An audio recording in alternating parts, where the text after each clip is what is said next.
Heilbrigðisráðuneyti ber ábyrgð á 4 aðgerðum sem áttu að hefjast á árinu 2024. Ein aðgerð er hafin, hinar 3 eru í undirbúningi. Sú aðgerð sem er komin af stað fellur undir flokk C sjálfstætt líf og lýtur að því að auka framboð hjálpartækja, bæta verklag við afgreiðslu og úthlutun. Þær aðgerðir sem eru í undirbúningi falla undir flokk B aðgengi og flokk E þróun þjónustu. Er að ræða aðgerðir sem falla vel að þeirri stefnumótunarvinnu sem hefur verið og er í gangi innan heilbrigðisráðuneytis. Það er lögð áhersla á að setja meiri þunga á aðgerðirnar og að vinnu við þær verði lokið á næstu mánuðum.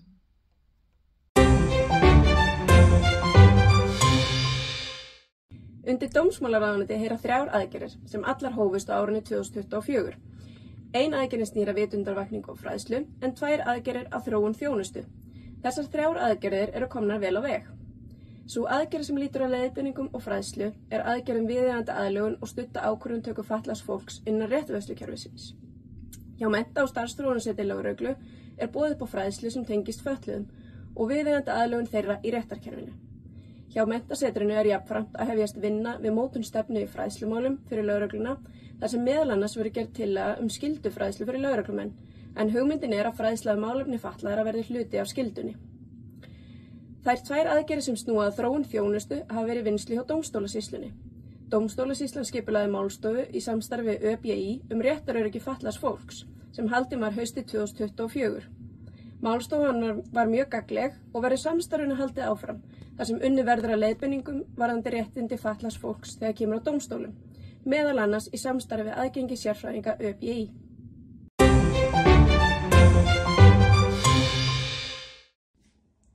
Innviðaráðuneytinu var í fyrra falin ábyrgð á 4 aðgerðum í landsáætlun í málefni fatlaðs fólks til ársins 2027 ásamt því að vera samstarfsaðili í fjölmörgum aðgerðum.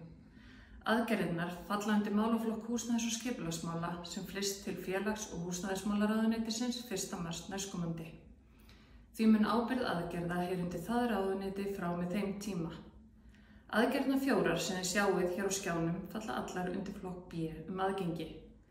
Aðgerð B5 snýr að endurskoðun á undanþágum í byggingarreglugerð. Unnið hefur verið að víðtækri greiningu allangt skeið í tengslum við heildarendurskoðun byggingarreglugerðar. Sérstaklega hefur verið hugað að því að tryggja algilda hönnun í regluverkinu. Jafnframt mikil áhersla lögð á að eyða óvissu túlkun og framkvæmd byggingarreglugerðar með því að gera góða leiðbeiningar. Aðgerð B6 snýr að leiðbeiningum og fræðslu viðeigandi aðlögun og aðgengi fyrir öll með algilda hönnun að leiðarljósi en unnið verður að henni árin 2024-2027. Vinna er þegar hafin við gerð almennra leiðbeininga við byggingarreglugerðina. Einnig hefur Húsnæðis- og mannvirkjastofnun haldið námskeið algilda hönnun og aðgengi fyrir nemendur í arkitektúr og byggingafræði. Stefnt er að því að hefja vinnu við aðgerðir B4 og B7 fljótlega.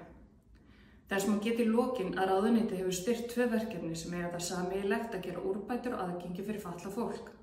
Annað verkefni er Römpum upp Ísland sem ætlað er að auka aðgengi að verslun og þjónustu. Hitt er átaksverkefni ÖBÍ úrbætur í aðgengismálum. Í opinberum byggingum og almenningssvæðum. Stuðningur ráðuneytisins í gegnum jöfnunarsjóð sveitarfélaga felst í að veita styrki til sveitarfélaga sem leggja fram helmingsmótframlag. Verkefnastjóri átaksverkefnisins vinnur á þessum verkefnum í góðri samvinnu við aðgengisfulltrúa í hverju sveitarfélagi. Takk fyrir.